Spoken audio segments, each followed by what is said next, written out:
How are you? Welcome to episode 8 of the Levy Sports Pod. Just a reminder, if you guys enjoy our stuff, give it a like, subscribe, follow us on Instagram, whatever it may be, doesn't matter. All the help in the world would be great. And just a reminder about questions. If you guys have any questions, message me or pop it in the comment section. We'll attack them at the beginning of the podcast. I like the Taker shirt. Oh yeah, rest in peace. Rest in peace. Yeah, Undertaker. Well, he always says rest in peace, you know. I meant that he passed away. No. Undertaker's good and healthy. So we got some questions to cover today. We got a couple of them. So my boy Brian Anvari, he really wanted me to ask. He was like, man, I need a shout out. Yeah, he wants. Hey, Brian. Yeah, Brian's the man. Military dude, doing good stuff. Yeah, represent, man. So he wants to know, how do we feel about Jason Kelce's involvement in the Eagles franchise after retirement? So for me, I'm not really sure if he plans on staying with the team in any capacity after, from like a front office standpoint or whatever. But based on his personality, I think it's pretty obvious that he'll still be around, you know, supporting the Eagles, probably be fan favorite still. Gonna probably party with Eagles fans when they win games and stuff. I don't know. But that, and not only that, his wife is such a diehard Eagles fan that she literally refused to wear any Kansas City merch when watching Travis play. And but Jason made her wear red, and she's like, so she wore a Cincinnati Bearcats college like jacket instead of representing Kansas City. And there's been numerous interviews after too where she said like, I won't represent any team other than the Eagles because she's so diehard. So I have a feeling like both Jason and his wife will probably be pretty strong in the Eagles community for a while. Does his wife like Taylor, or do we know? Or yeah, I think she likes Taylor. Okay. I don't know. I'm assuming everybody up there likes Taylor, I guess. I don't know. My take is Brian. Great question, by the way. I was watching, I think it was during Thanksgiving, or maybe it's when the Eagles had the week off. He was on CBS or ABC or whatever. It was a Sunday night gig, and he was on the pregame and the halftime show doing analysts, and he was outstanding, absolutely outstanding at a Bears game in Chicago. I can see him going into the booth, pregame show, something like what Gronk does today, right? Maybe with ESPN, like a different network or whatever. But I could see that happening. Otherwise, you know, he's going to be a PR ambassador, right, for the Eagles. But without a doubt, right, he's not going to change his color. He's not going to change his ways either. At least I hope not. A lot of those commentating jobs seem to be getting scooped up, or they're like locked in. So I don't know if he'll do that, only because of like Tom's coming in to take out Greg Olsen, which is like already kind of nuts to begin with because Greg was so great. And then I don't see any of like the panel guys leaving. You know, Boomer's not gonna leave. Long's not gonna leave. All those guys. But he's the next one, right? Like after Brady, you would think. Yeah, maybe. Right, PR guy. Like Brady took a year off, right? Brady could have been there this year, I'm assuming, if he wanted to. He's probably going through some other stuff right now. I don't know if he's done that or not, but whatever. PR. Probably for the Eagles, right? Ambassador, welcome to the game. There's Jason right at the front door. I just want to speak on Brady for 1 second because I think it's hilarious. But yesterday he ran his 40-yard dash at 46 years old and ran it faster than he did when he got drafted to the NFL. Yeah. Oh, that's what's he doing? By like 0.5, like a point, like a few milliseconds. Like Brady was never a big like He ran really bad out of college. I know that. And he was a 6th round pick because he was like not the most in shape quarterback with not much running ability, running upside and stuff. So I think it's funny that now that he's 46, this 20 something odd years later, he's running faster than he did then. That's funny. That's funny. Maybe he's doing a comeback. Yeah. I doubt it. But and then my buddy Matt Wilson, shout out Matty, wants to know, who's the opening day third baseman for the Blue Jays? Is it IKF, Chappie, who's a free agent, a prop? We might re-sign him, I don't know. or Eduardo Escobar. If Eduardo Escobar makes the opening day lineup, I'm probably not going to watch a Blue Jays game this year. I'm not even joking. Like, that would be like catastrophic.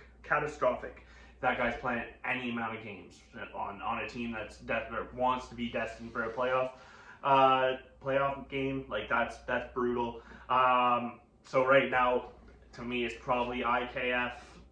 But with the way the market is right now, Chappie's going to have to sign somewhere. It doesn't seem like anybody's really biting. So he might be a Blue Jay before opening day. He's not going to the Jays.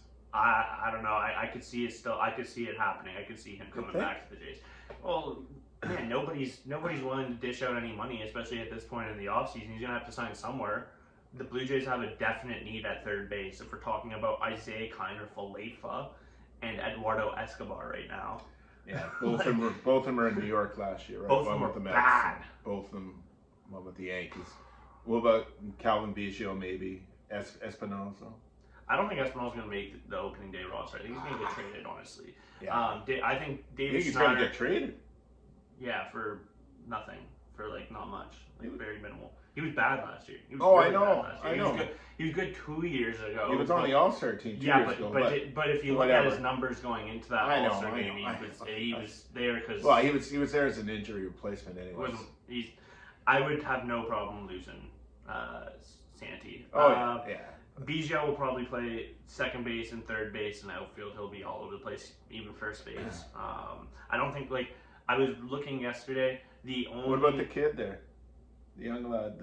I think Areldis is better suited at second. Oh, is it? Yeah. But I was looking yesterday. I don't know about that. I can't remember the exact. He came up playing third base, so. He came up a shortstop. He was drafted as a shortstop, or he signed out of wherever he came from. Well, last year he played third. Shortstop. He played third for Buffalo. So Buffalo last year he played shortstop more than third base. He did play third base too.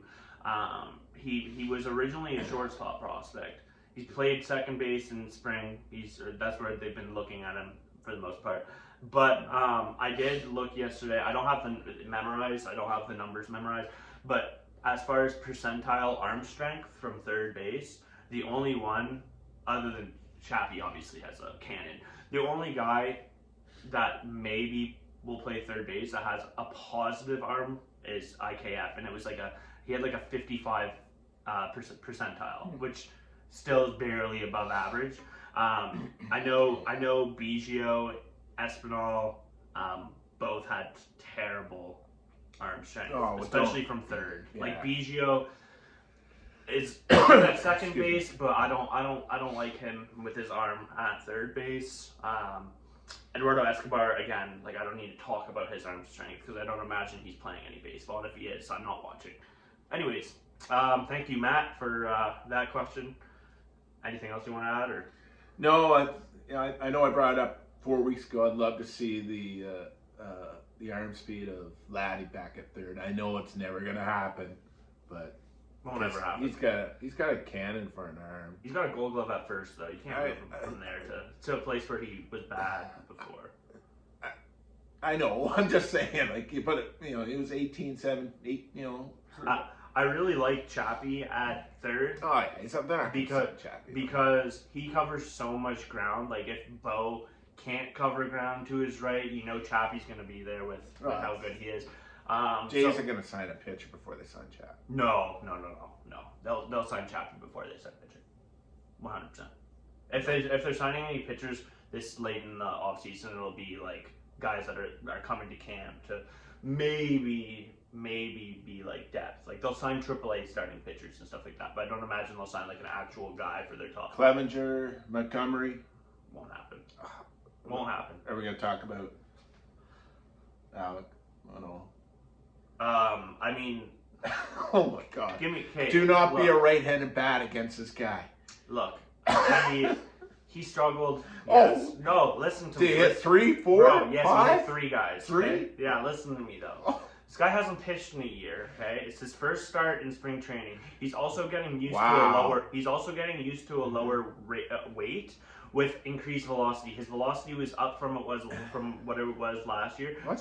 So, yeah, he got clocked out at 95.7, which was higher than any pitch that he threw last year. Not 2 years ago. Not 2 years ago, but I'm saying he's adjusting to now a velocity increase versus compared to last year, plus a loss in weight. I think we can give him a little bit more time before we start giving him heck after one start in a spring training game. Trust me. No, if this goes on the entire spring, then we have an issue. But this was one spring outing where he's getting used to a new body weight, a new increase in velocity, quite a bit of different things. That takes time.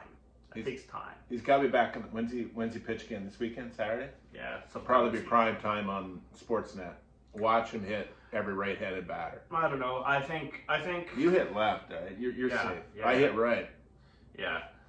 It's gonna But I think give him some time. Give him some time. It was one outing. Like, I understand the criticism, especially after how he pitched last year, but he's getting used to a new body weight, a new uptick in velocity. So let's take it easy. Did you see? Did you see Joe Musgrove?